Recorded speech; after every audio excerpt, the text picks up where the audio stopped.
Во ист временски период со купувањето на градежната машина ровокопач, комуналното предпријатие Водовод ја реализираше и постапката за набавка на ново возило за собирање и транспорт на цврст отпад, со што се прошири возниот парк за услугите за одржување на комуналната хигиена. За оваа намена се потрошени околу 6 милиони и 700 илјади денари, средства што се обезбедени од сопствени извори на финансирање. Новото комунално возило има можност да ги подига малите и големи контейнери од јавните простори, како и кантите за отпад од домакинствата.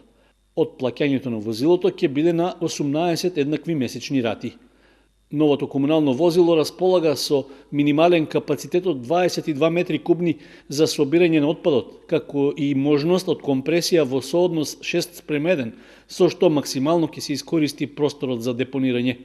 Исто така добиена е едногодишна гаранција за комплетното возило со надградбата за отпадот, односно 3-годишна гаранција само за погонскиот дел на камионот. Покрај испораката на возилото, фирмата што го обезбеди овозможи и обука за ракување за тројца работници.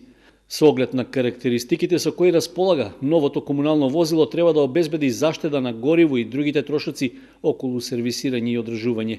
Со неговата набавка ќе има известно растоварување на дотраениот возен парк, што последен пат беше проширен дури во август 2013-та, тогаш со јапонска донација и дел сопствени средства беше купен камион со капацитет од 5 метри кубни цврст отпад.